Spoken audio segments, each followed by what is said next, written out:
Good evening, everyone. Thanks for joining us. I'm Mike Woolfolk. And I'm Stella Daskalakis. We are less than 4 months from the November election when millions of Americans will go to the polls to decide a highly contested race between that is, President Joe Biden and former President Donald Trump. Michigan is a battleground state, which ultimately could decide the outcome. And that means the candidates are campaigning here with a lot on the line. Happening this week, in fact, Joe Biden will campaign in Detroit, marking the president's 4th visit to Michigan.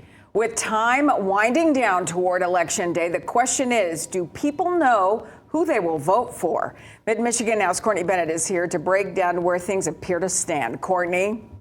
Mike and Stella, right now, voters are giving both candidates mixed reviews. We talked to people in Flint today about whether they know who they will vote for, and it was split. But another component that could hinder this election is the uncommitted votes. Yes, I already know who I'm voting for, yes. I'm undecided. At first I was planning on, then I said no. I talked to some of the elders. They said we need to vote. I just don't understand it, so I don't vote. Like, if I don't understand something, I don't really do it. Many people who will vote in November have either settled on a candidate already or they're undecided. But there's a third category, and those potential voters are uncommitted. I think it's very telling at this point in time. The uncommitted vote itself amongst all demographics is gaining steam here in Michigan. And as you know, Biden can't win without Michigan. Amy Ducaray is a staff attorney with CARE Michigan. They are a nonprofit, and CARE stands for the Council on American Islamic Relations.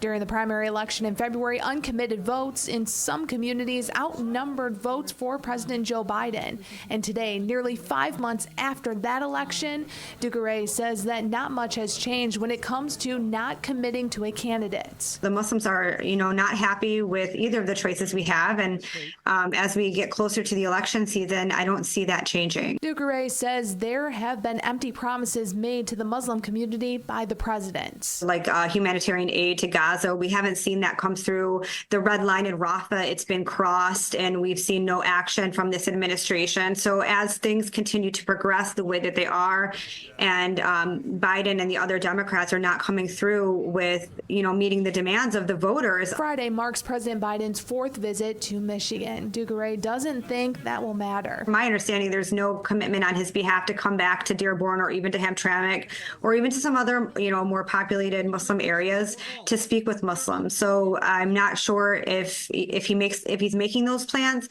but I'm also not sure if people are willing to meet him again to hear those empty promises.